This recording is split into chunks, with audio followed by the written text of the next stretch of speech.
오늘 말씀에는 보시면 실족시키는 사람이 나오고 그리고 실족당한 사람이 나오죠. 실족시키는 사람은 쉽고, 그리고 실족당하는 사람은 너무 많이 어렵겠죠. 근데 이 실족시키는 사람이든지 실족당한 사람이든지, 지금 보면 실족당한 사람은 이제 회개하거든 용서할 수 있는 그런 또 말씀에 대한 책임이 있고요.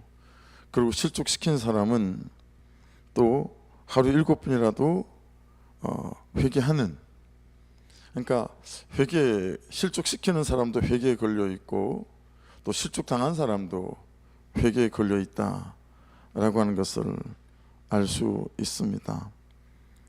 그래서 여기서 말씀하시는 실족은 친구끼리 오해가 생겨서 서로 편이 나뉘고, 그래서 한 사람은 미워하고 한 사람은 또 시험에 들고 그런 내용이 아니죠.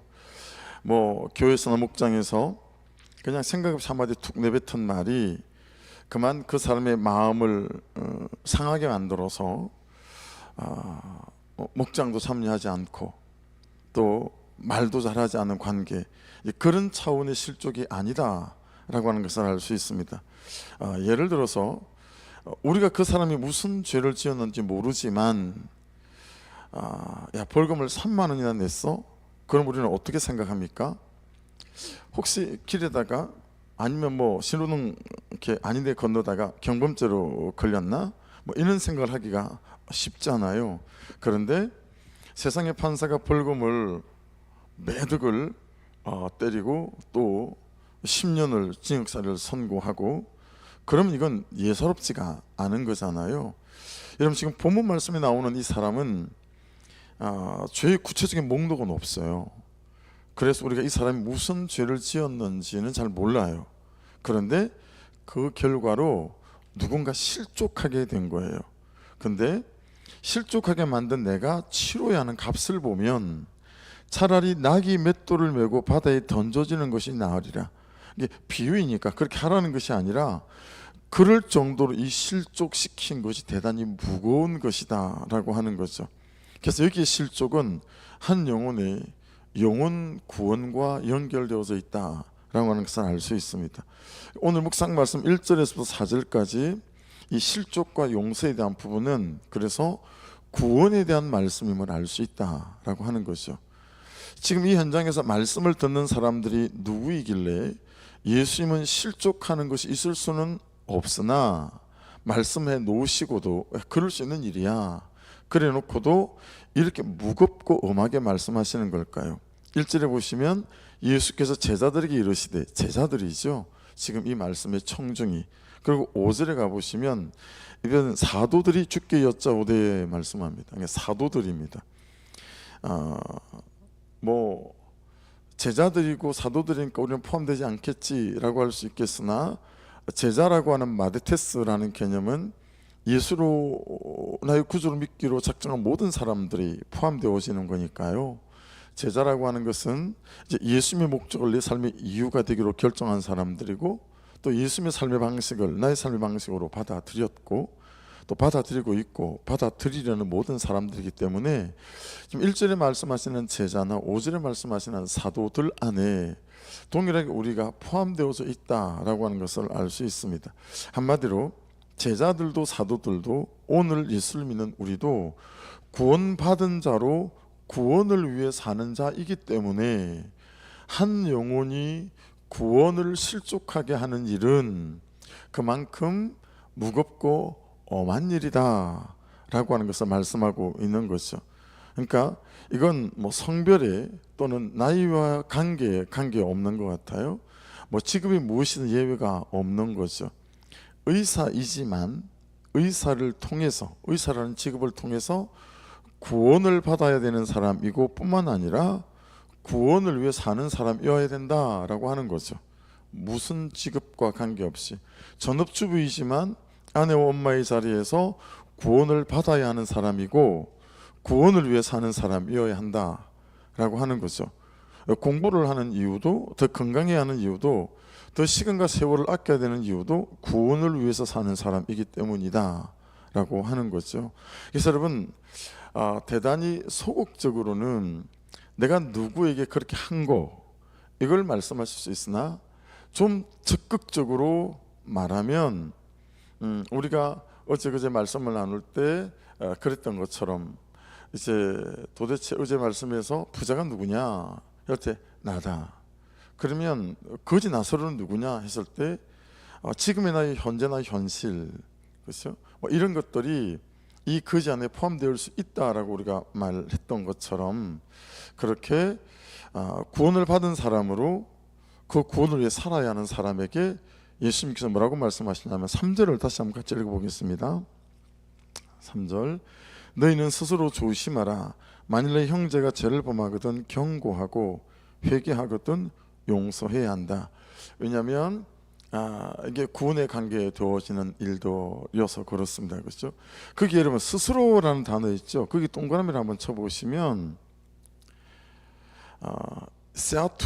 세아투라고 하는 단어인데 이게 속격이 있고 또 역격이 있고 대격이 있는 그런 이제 단어거든요. 속격으로는 너 자신의라는 거죠.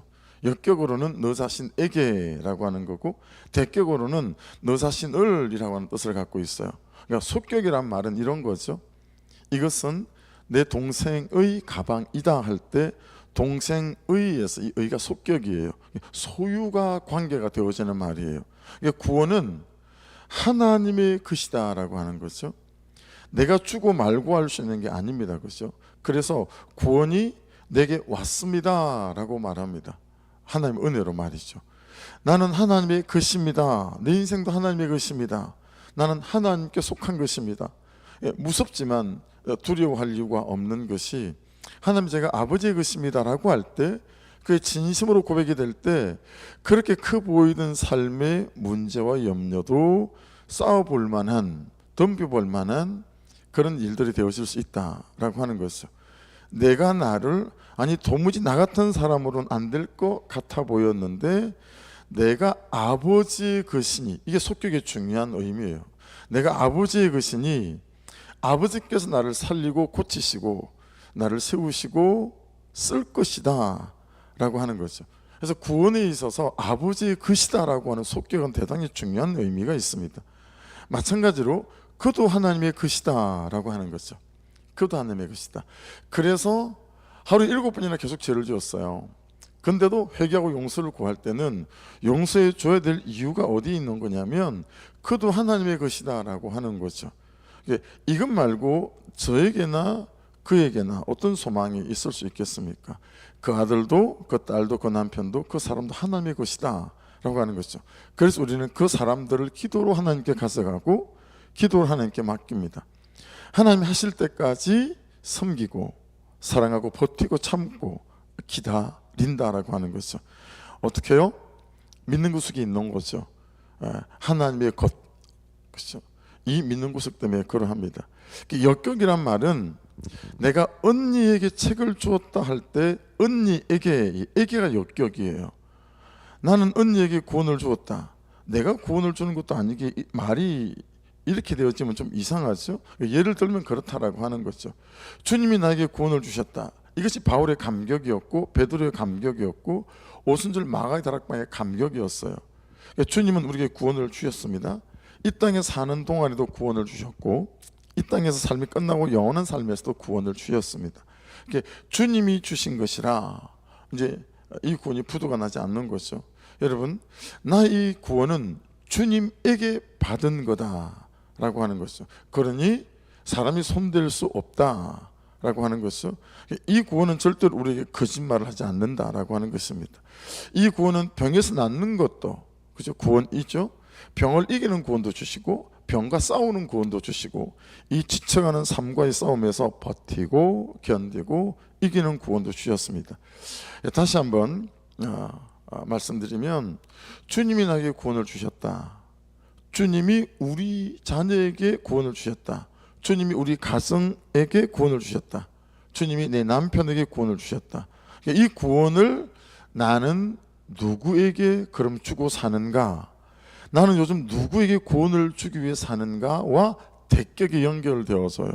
그래서 여러분, 대격이란 말은 성경에 얘가 너무 많이 나와 있습니다. 디모데전서 4장 7절 같은 경우에는 망령되고 헛하는 신화를 버리고 경건에 이르도록 내 자신을 연단하라, 그렇게 말씀합니다. 연단하는 것은 훈련하고 연습하는 것을 말하는 거잖아요. 전념하는 것을 말합니다. 디모데후서 2장 15절에는 너는 진리의 말씀을 옳게 분별하며 부끄러울 것 없인 일꾼으로 인정된 자로 자신을 하나님 앞에 드리기를 힘써라, 그렇게 말씀합니다. 온 열심으로 하나님께 맡기다라는 뜻이죠. 그러니까 나는 이런 구원을 받은 나로 나를 하나님께 얼마나 드리고 있는가라고 하는 거죠. 미국의 전도자야, 요 설교자인 헤디 아이언사이드 박사님이 한 무신론자로부터 공개 토론을 제안을 받았어요. 하나님이 있는지 없는지, 천국과 지옥이 있는지 없는지 정말 우리 한번 공개 토론을 한번 해보자, 방송에서. 그때 이 헤디 아이언사이드 박사님이 뭐라고 이 공개 토론의 조건을 걸었냐면, 좋습니다. 그러면 당신은 무신론을 믿고 변화된 삶을 사는 정인을 2사람만 데리고 오시오. 대신 나는 예수님을 믿고 변화된 사람 100명을 데려오겠습니다. 그 정인들을 데려놓고 우리 공개 토론을 시작해 보십시다. 그 뒤로 이 사실을 아는 모든 무신론자들은 이 헤이 아이사이드 박사님에게 어떤 누구도 공개 토론을 제안한 바가 없다라고 하는 것입니다. 그래서 여러분, 이 오늘 말씀 안에 우리 큐티 제목에는 제자의 자세, 이렇게 제목이 달려 있죠. 제자의 자세. 그 제자의 자세 안에 속격도 들어가 있고 역격도 들어가 있고 대격도 들어가 있다라고 하는 것입니다. 그래서 우리의 삶 자체가 구원과 연결되어져 있기에 스스로 조심해야 한다. 그런데 여러분, 7절에 가보시면 너희 중 누구에게 밭을 갈거나 양을 치거나 하는 종이 있어 밭에서 돌아오면 그대로 곧 앉아서 먹으라 말할 자가 있느냐. 이게 요즘 같지 않고 옛날이니까, 옛날에 여러분 문화적 배경, 시대적 배경 안에서 이 말씀을 잘 봐야 되겠죠. 도리어 그대로 내 먹을 것을 준비하고 띠를 띠고 내가 먹고 마시는 동안에 수송 들고 너는 그 후에 먹고 마시라 하지 않겠느냐. 명한 대로 하였다고 종에게 감사하겠느냐. 이와 같이 너희도 명령받은 것을 다 행한 후에 이르기를 우리는 무익한 종이라 우리가 하여야 할 일들을 한 것뿐이라 할지니라. 여러분, 이게 무슨 얘기예요? 지금 제자들과 사도들에게, 그리고 오늘을 사는 우리에게 구원을 받은 모든 사람들을 어떻게 표현하는 거죠? 종이다라고 표현하는 거예요. 우리가 종이에요.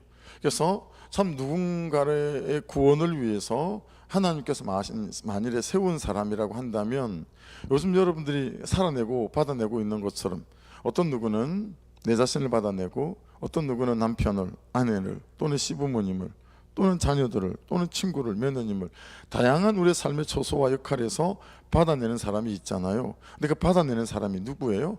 종이라는 거예요. 구원을 받은 종. 그런데 이 종이 맨날 생색을 내는 거예요. 여러분, 7절부터 10절까지는 여러분 이 사람이 생색 내는 거예요. 아니, 종이 종의 역할을 하는데, 종이 종의 역할을 하는데 10절 보세요. 이와 같이 너희도 명령받은 것을 다 행한 후에 이르기를 우리는 무익한 종이라 우리가 하여야 할 일을 한 것뿐이라 할지니라. 여러분, 그 어려운 사람과 함께 살아가며 그를 받아내는데 그냥 그게 마땅하고 당연한 일이다라고 지금 말씀하는 거예요. 왜냐하면 너는 구원을 받은 자로, 또 삶 속에서 누군가의 구원을 내가 주는 건 아니지만 그 구원을 초청하는 삶에 서 있는 사람이기 때문에. 근데 우리는 어떻게 한다는 거예요? 너무나 많은 우리의 삶의 역할 가운데서 생색을 낸다라고 하는 거죠. 어떻게 이럴 수가 있지? 뭐 이런 거죠. 그러니까 결국은 여러분, 이 5절 밑으로 내려오면서부터는 어떤 거예요? 그들도 나도 100% 죄인이다 라고 하는 부분에 전제를 두는 거죠. 네가 사도이든 제자이든 그리고 어떤 누구라도 100% 죄인이었는데 하나님의 은혜로 말미암아 네가 받아들여진 구원을 받았다라는 것을 우리가, 그리고 구원을 받은 자로 너의 합당한 삶은 구원을 위해서 사는 것이 합당함에도 불구하고 너는 한치도 네 남편과 네 아내와 네 자녀와 다르지 않음에도 불구하고 너희는 너무 생색낸다. 값없이 구원을 받아놓고 누군가의 구원을 위해서 하나님의 때까지 기다리는 그 삶을 너무 생색내면서 나는 무익한 종입니다 이런 말 하지 않는다는 거예요. 제가 이때까지만 참겠습니다, 이때까지만 하겠습니다 라고 매일 조건을 걸고 제한을 걸고 하면서 어쩌면 우리가 나도 모르게 그의 구원을 지연시키는 사람으로 서 있다라고 하는 거죠. 2절에 그가 이 작은 자 중에 하나를 실족하게 할진대 차라리 연자맷돌을 그 목에 매어 바다에 던져지는 것이 나으니라. 그렇게 말씀합니다. 그래서 여러분, 이 오늘 말씀이 제자의 자세 또는 사도의 자세, 그리고 오늘 사는 우리에게는 그리스도인의 자세라고 할 수 있겠죠. 그런 면에 있어서 여러분 얼마나 웃기겠어요. 제가 여러분도 예수 믿는 사람이고 나도 예수 믿는 사람인데 여러분은 그리 살지 않으면서 목사님 나에게는 어떻게 그렇게 무거운 아주 그런 가혹한 잣대를 들이대는 거죠? 라고 말하면 여러분 보시기에 제가 얼마나 철없는 목사다 라고 생각하시겠어요. 그죠? 그만치 우리가 똑같은 그리스도인이지만 어때요? 그 구원을 받은 자로서 우리의 자리와 역할들이 좀 더 영향을 미칠 수 있을 만한 자리에 있는 사람일 수 있잖아요. 이제 그런 면에서 사실은 여러분이 100% 죄인이면 어때요? 저는 200% 죄인인 거죠. 그게 저에 대한 맞는 얘기고 맞는 통찰 아니겠어요? 그래서 저는 정말 그럼에도 불구하고 그렇죠? 목사인 200% 죄인인 하나님의 구원을 받은 자로 내가 누군가를 위해서 섬기고 살아가면서 야 참 너무한다라고 하는 생색을 내는 것들은 내가 무익한 종입니다라고 말하지 않는 거죠. 마치 내가 구원을 만들어서 내가 구원을 받은 사람인 것처럼, 내가 살아온 어떤 삶의 결론들이 너무 아름다워서 내가 구원이라는 열매를 받은 사람인 것처럼, 그렇죠? 내가 그 구원을 가지고 그 누군가에게 그대로 그냥 구원을 패스하는 사람이, 전하는 사람이 아니라 이제 나의 구원은 온데간데 없고 내가 생색을 내면서 바리새인들처럼 높은 자리 좋아하고 좋은 옷 좋아하고 좋은 음식 좋아하며 그렇게 나의 경건을 자랑하면서 참 나보다 연약하고 못한 사람들에게 죄인이라 칭하는 그런 우를 범하지 않아야 되겠죠. 그래서 오늘 말씀 안에도 저와 여러분이 100% 죄인이라고 하는 전제 아래서 출발하고 순전한 하나님의 은혜로 우리가 구원을 받은 자, 그래서 하나님께서 나에게 구원을 주셨습니다 라고 하는 이 전제 안에서 오늘 우리가 서 있는 삶의 모든 자리에서 내가 이 구원을 전하고 나누는 자로 서 있는가 라는 말씀이기에 이 말씀이 저와 여러분을 잘 붙들 수 있는 은혜가 있기를 주의 이름으로 축복합니다. 기도하겠습니다. 말씀 붙잡고 하나님, 그냥 구원을 받은 자로 내가 구원을 전하는 자고 또 구원을 나누는 자가 맞는지, 내게 그냥 구원이 왔습니다 하나님의 은혜로 라고 말하면서 내가 다른 사람의 구원을 위해서는 그리 생색내고 나를 드러내고 자랑하는 인생은 아닌지 이 시간 주여 한번 부르고 기도하시고, 하나님 교회 안에 혹시 실족한 사람들이 있다면, 또 실족시킨 사람이 있다면 우리 스스로가 죄인임을 깨닫고 아버지 하나님 회개할 수 있는 마음과 해결을 받아낼 수 있는 마음들로 함께 있어서 그렇게 서로가 기다려주고 받아주고 참아내며 아버지 세워져가는 그런 은혜가 있도록 도와주옵소서. 우리 주여 한번 부르고 같이 기도드리겠습니다. 주여 아버지 감사합니다.